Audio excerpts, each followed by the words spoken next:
At lahat ng ginto ng Pilipinas ay pakikinabangan ng Pilipino.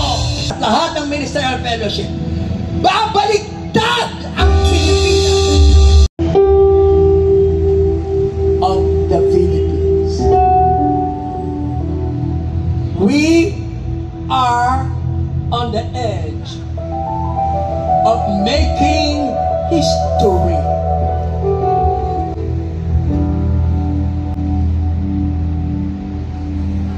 And the plan of God for this nation shall be fulfilled.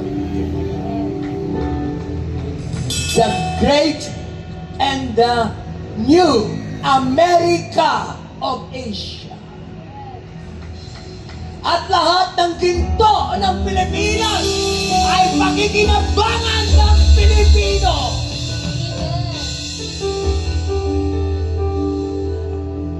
Ang PJM, Philippine for Jesus Movement, Philippine Council of Evangelical Churches, Council of Bishops and Ministers Association of the Philippines, DCAS, 700 Club, Mega Churches, at lahat ng Provincial Ministerial Fellowship.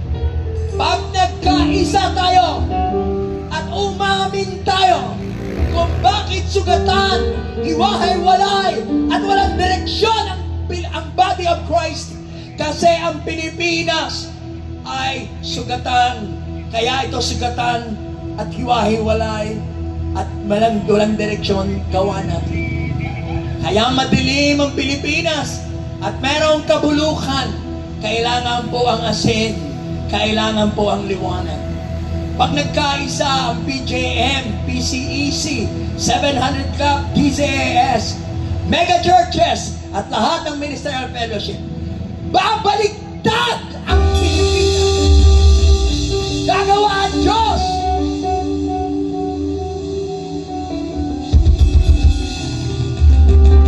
Let me say this.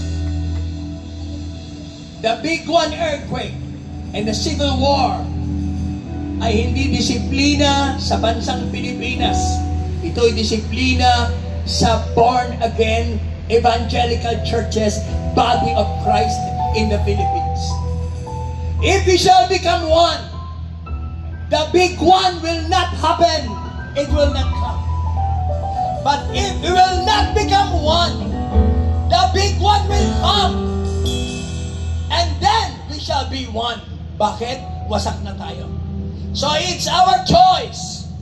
Civil war, big one earthquake, the big one, or becoming one. If the big one will happen, then we shall become one. So it is our choice. We shall become one before the big one, or we shall become one after the big one. Well, anyway, we shall become one. The body of Christ have to choose. At tayo ang may cargo at burden nito sa bansang ito. Blessing and favor belongs to this nation. Unity and love belong to this nation. Greatness belongs to this nation. But it will only happen when that oneness and revival of the body of Christ shall happen. And let us pray. Father God, we bless the body of Christ in the Philippines. Hindi po matauhan, madyosan, upang makita we are the ones, the people of God, that brings the healing and repentance and forgiveness to a land that is sick. If my people, which are called by my name, shall humble themselves and pray and seek my face and turn from their wicked ways. Bilang magandang verse yan. Then I will hear from heaven. I will forgive their sins and I will heal their land. May the Lord help us to realize our time and season. God's grace is upon us. And God's plan and purpose belongs to us. And may we listen.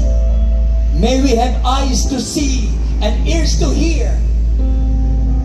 And I pray for the intercessors of the Philippines to stand up and speak forth against any works of the devil and corruption and the division of the body of Christ. May we become one and intercede and pray. Father, thank you for your wonderful plan. We bless the United People Initiative at lahat ng mga networks na tumulong upang maisakatuparan ang gawain ito.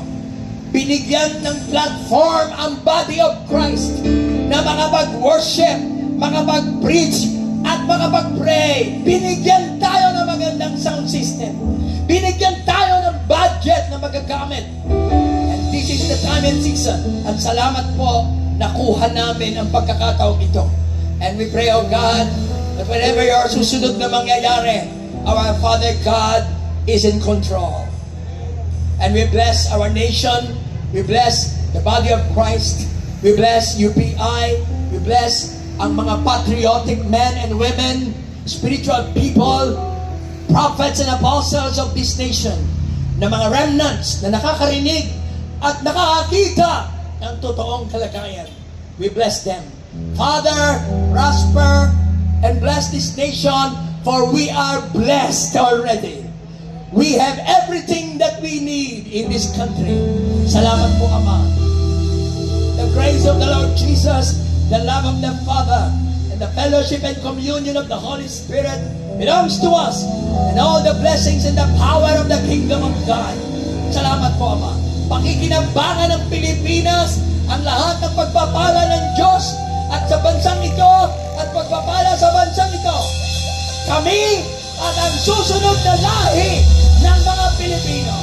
In the name of Jesus, these things we pray. Salamat po. God bless you. In these we end, and we have our victory song.